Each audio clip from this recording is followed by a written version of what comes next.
Hello mga boss! Welcome back sa aking channel. So for today's video, mag-change oil tayo ng ating Aerox V2 2023. So auto check muna tayo mga boss.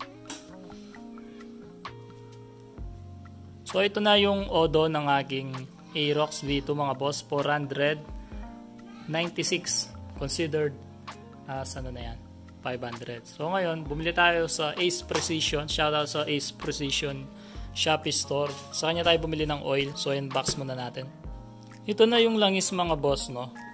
Secure na yung packaging. So shoutout sa Ace Precision ulit. Sa kanya tayo bumibili lagi ng mga Yamaha genuine parts, legit seller yan.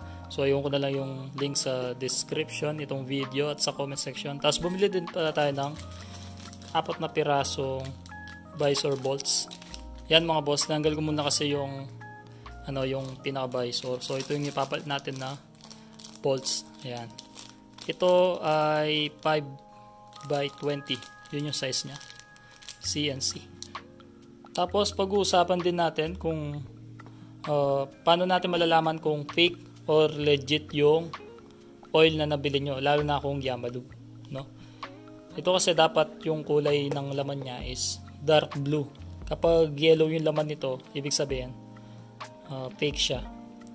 Yun lang naman yung dun yung basyan. Di pa nakabukas yung ating Yamalube oil. Bubuksan natin yan. Ayun, dito sa blade makita nyo blue. Blue siya, no? Yan. So para makita nyo mga boss, 900 ml lang naman yung ilalagay natin na engine oil dito sa ating Aerox V2. Nalagay ko na sa cup yung oil. Ayan, kulay blue. Kapag ganyan, genuine yan na Yamalube Blue Core yung nabili natin. Tapos yung price kasi nito is 355 pesos lang. Ayan. So kung bababa pa sa 300 pesos yung mabibili yung Yamalube, panigurado fake yung mga ganun. Yun mga tol, bago tayo magsimula, ito yung mga kailangan natin. Gloves kung medyo maarte kayo. Tapos yung funnel or embudo, tapos basahan, tapos pangsalod ng ating oil na ilalabas sa ating engine ng ating Aerox. Tapos tools, syempre. Ito mga tol, yung tools na to is nabili ko din sa Shopee. Nasa description din yung yung link nito. So kailangan natin dito ng size 17 para dun sa bolt nya sa baba. Yan mga tol, yung ating alisin, yung malaking yan, size 17 yan. Tapos syempre yung ating Yamalube oil. Tapos isa pang basahan at plies, no, para pantagal dito sa ating oil cap. Yun mga boss, so simulan na natin. Let's go!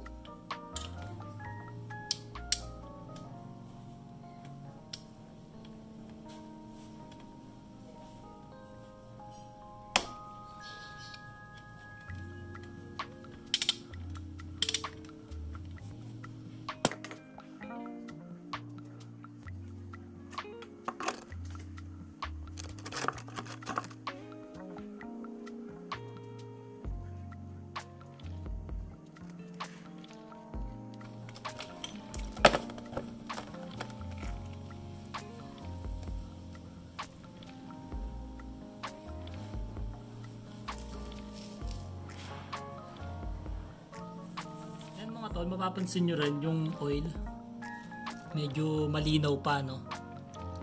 Yung iba kasi syempre sinasabi nila 500 odo yung first change oil, at ganun din naman sa manual. Tama naman yun, no?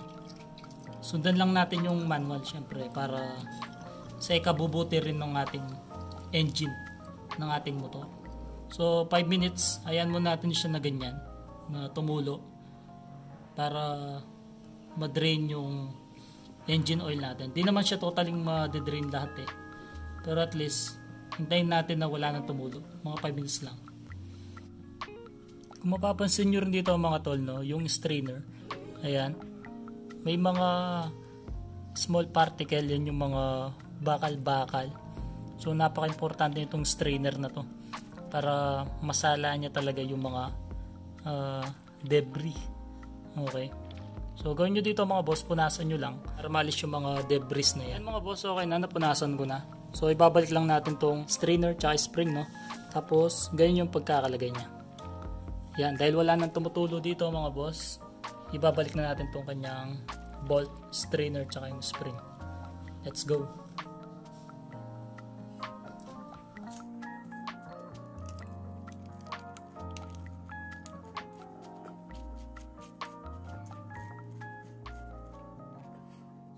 Tapos mga boss, tamang higpit lang.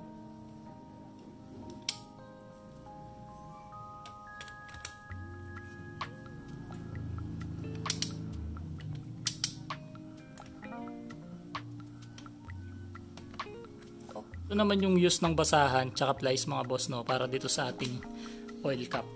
Di magasgasan yung oil cap. Yan, counterclockwise din yung pagbukas. Yun. Pag naikot nyo na, pwede nyo nang kamayin na lang. Yun. Yung ating dipstick. Nakalagay naman dito mga boss, no, sa ating dipstick is 900. Yan. So lalagay na natin yung Yamalube engine oil. So 1 liter to mga boss, no, tatansyahin lang natin. Meron naman siyang indicator dito. Pag nakalahati na dito, ibig sabihin 900 ml na yun. Nalagay na.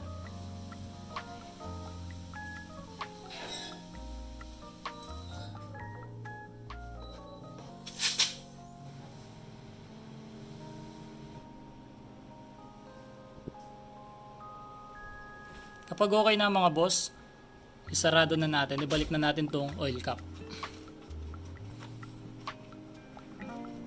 Yan mga tol, okay na, no? So, pwede na nating i-start ang engine.